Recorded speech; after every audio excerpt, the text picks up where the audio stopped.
नमस्कार दोस्तों, चलिए जान लेते हैं उत्तर प्रदेश के सभी 75 जिलों की आज की ताज़ा बड़ी और महत्वपूर्ण खबरों को। लेकिन उससे पहले वीडियो को लाइक कमेंट जरूर करें और साथ ही ये भी बताएं कि आप इस वीडियो को किस जिले, शहर या गांव से देख रहे हैं।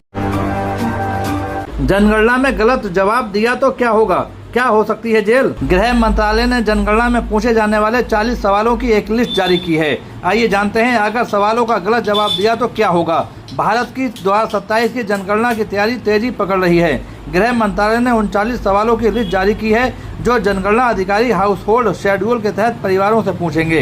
इकट्ठा की गई जानकारी से सरकार को देश की आबादी, रहने की स्थिति और सामाजिक आर्थिक ढांचे को समझने में मदद मिलेगी। इसी बीच एक बड़ा सवाल ये उठता है कि अगर कोई जनगणना अधिकारी को गलत जवाब देता है तो क्या होगा, क्या इससे उसे जेल भी हो सकती है। आइए जानते हैं इन सवालों के जवाब। जी हाँ, जनगणना के दौरान सही जवाब देना जरूरी है। जनगणना अधिनियम 1948 के तहत अधिकृत जनगणना अधिकारियों को जानकारी देना एक कानूनी जिम्मेदारी है। धारा 8 के मुताबिक लोगों को जनगणना अधिकारियों द्वारा पूछे गए तय सवालों के जवाब देने होते हैं। इसका मकसद इस बात को पक्का करना होता है कि सरकार को राष्ट्रीय योजना नीति बनाने के लिए सही जानकारी मिले। जनगणना के डेटा से बुनियादी ढांचे, आवास, स्वास्थ्य सेवा, शिक्षा और दूसरी सार्वजनिक सेवाओं से जुड़े मसलों असर पड़ सकता है। इस वजह से जनगणना करने वाले अधिकारी को जानबूझकर गुमराह करना कानूनी अपराध माना जाएगा। जनगणना अधिनियम की धारा 11 के तहत जनगणना के काम से जुड़े कुछ अपराधों के लिए सजा का प्रावधान है। जो व्यक्ति जानबूझकर गलत जानकारी देता है, जानकारी छिपाता है या फिर जनगणना अधिकारी के काम में बाधा डालता है, उसके खिलाफ कानूनी कार्रवाई हो सकती है। अधिनियम के तहत बताई गई सजा में अपराध के आधार पर 3 साल तक की जेल, 1000 तक जुर्माना या फिर दोनों हो सकते हैं। हालांकि इसका मतलब ये नहीं होता कि अनजाने में गलत जवाब देने वाले हर व्यक्ति को ही जेल भेज दिया जाएगा। जरूरी बात यह है कि जनगणना की प्रक्रिया को धोखा देने या फिर उसमें बाधा डालने का इरादा था। वाराणसी एयरपोर्ट पर चली गोली, लहूलुहान हालत में 2 कर्मचारी अस्पताल में भर्ती। वाराणसी एयरपोर्ट पर एयर इंडिया की फ्लाइट में मुंबई जा रहे आजमगढ़ के एक यात्री की पिस्टल से अचानक गोली चल गई। इस घटना में स्टाफ के 2 लोगों को गोली लगी, जिसमें एक महिला भी शामिल है। हादसे के तुरंत बाद घायलों को इलाज के लिए हरुआ स्थित एक निजी अस्पताल में भर्ती कराया गया है। वाराणसी के लाल बहादुर शास्त्री हवाई अड्डे पर एयर इंडिया की फ्लाइट से मुंबई जा रहे आजमगढ़ के एक यात्री की पिस्टल से अचानक गोली चल गई। पिस्टल से निकली गोली फर्श से टकराने के बाद पास में मौजूद एक लड़के के हाथ और एक महिला की जांघ में जा लगी। इस घटना में स्टाफ के 2 लोग घायल हो गए, जिसमें एक महिला भी शामिल है। हादसे के तुरंत बाद घायलों को इलाज के लिए एक निजी अस्पताल में भर्ती कराया गया है। प्राप्त जानकारी के अनुसार आजमगढ़ का रहने वाला एक यात्री एयर इंडिया की फ्लाइट पकड़कर मुंबई की यात्रा करने वाला था। सुरक्षा प्रक्रिया के तहत यात्री ने अपने पास मौजूद पिस्टल और मैगजीन की जानकारी पहले ही अधिकारियों को घोषित कर दी थी। अचानक पिस्टल से गोली छूट गई और जमीन से टकराने के बाद पास खड़े लड़के के हाथ में और महिला की जांघ में लग गई। गोली लगते ही दोनों घायल हो गए। तुरंत हरुआ एक निजी अस्पताल ले जाया गया। यूपी चुनाव से पहले इंडिया गठबंधन की नई रणनीति, इन जाति के युवाओं पर फोकस। कांग्रेस और सपा का यह है पूरा प्लान। यूपी में 2027 का चुनाव फतेह करने के लिए इंडिया गठबंधन ने नया प्लान बनाया है। दोनों पार्टियां समान सीट पर भी दलित युवाओं को प्रभारी बना रही हैं। कांग्रेस और सपा का पिछड़े वर्ग के युवाओं पर फोकस है। भाजपा और उसके सहयोगी दल सरकार के कामकाज गिनाते हुए जातिगत समीकरण साध रहे हैं। विपक्ष भी हर सीट पर सियासी गणित बढ़ाने में व्यस्त है। कांग्रेस और सपा के बीच गठबंधन तय माना जा रहा है। दोनों पार्टियों ने समाजवादी और अम्बेडकर विचारधारा को धार देने वाले युवाओं को चिन्हित किया है। इन युवाओं को अलग अलग विधानसभा क्षेत्रों की जिम्मेदारी सौंपी जा रही है। प्रभारियों को विचारधारा से जुड़े युवाओं को जोड़ने और पीडीए को मजबूत करने का लक्ष्य दिया गया है। सपा और कांग्रेस ने कई दलित युवाओं को समान सीट पर प्रभारी बनाकर नया दांव चला है। इससे परंपरागत वोट बैंक की लामबंदी बढ़ेगी और बसपा से खिन्न युवा भी जुड़ेंगे।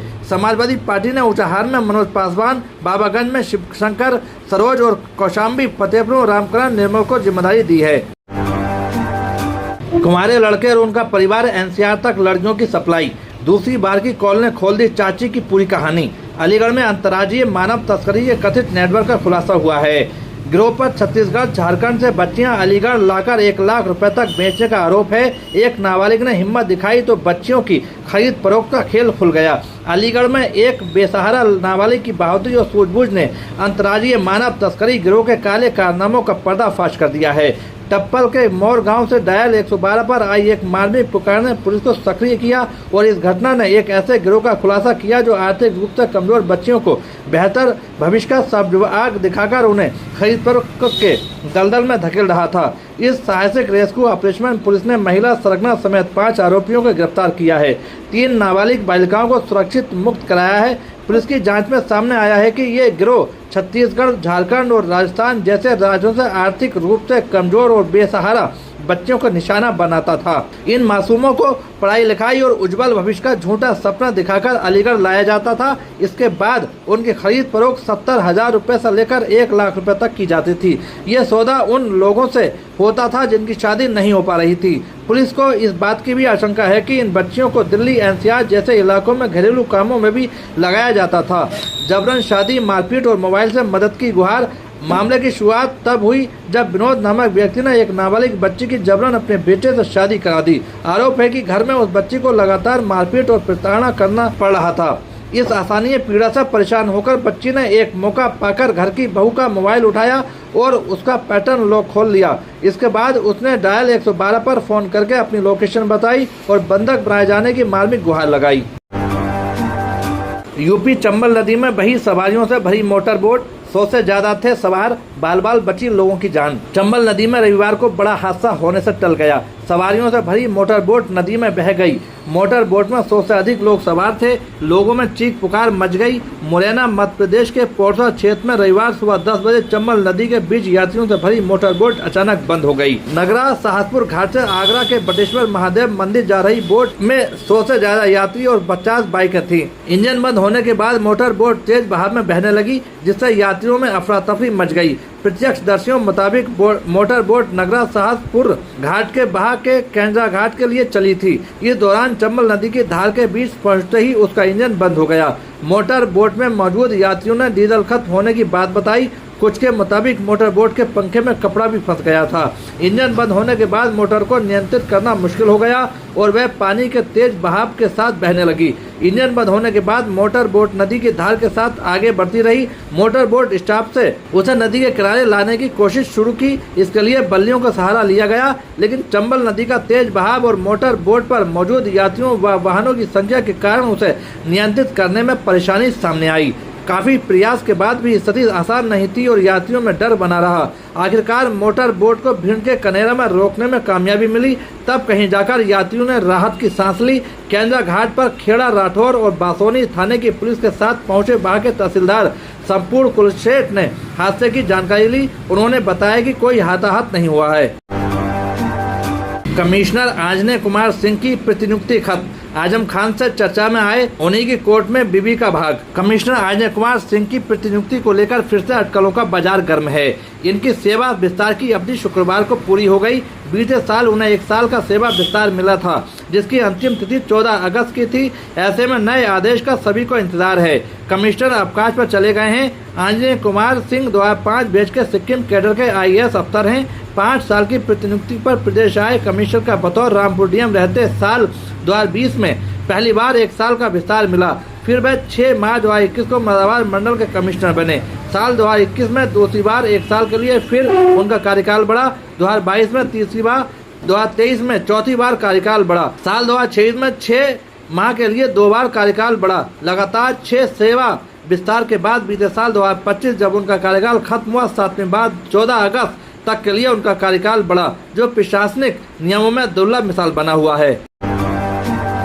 अयोध्या पहुंचे पूर्व क्रिकेटर वीरेंद्र सहवाग। रामलला और हनुमानगढ़ी में टेका माथा, साधु संतों का लिया आशीर्वाद। भारतीय क्रिकेट टीम के पूर्व विस्फोटक सलामी बल्लेबाज वीरेंद्र सहवाग शनिवार को अयोध्या पहुंचे हैं। उन्होंने सबसे पहले श्री राम जन्मभूमि मंदिर में रामलला के दर्शन पूजन कर प्रभु का आशीर्वाद लिया। इसके बाद वे हनुमानगढ़ी पहुंचे, वहां बजरंगबली के दर्शन किए। हनुमानगढ़ी के पुजारी राजू दास ने उन्हें मंदिर की महत्ता बताई। दर्शन पूजन के उपरांत सहवाग ने अयोध्या के साधु संतों से मुलाकात की और उनका आशीर्वाद प्राप्त किया। सहवाग के आगमन की सूचना मिलते ही मंदिर परिसर में मौजूद श्रद्धालुओं और क्रिकेट प्रेमियों में उत्साह देखने को मिला। सुरक्षा व्यवस्था के बीच सहवाग का दर्शन कार्यक्रम शांतिपूर्ण ढंग से संपन्न हुआ। चलिए दोस्तों, आज के लिए इतना ही। उत्तर प्रदेश की सभी खबरों को जानने के लिए बने रहिए हमारे चैनल द यूपी न्यूज 92 में।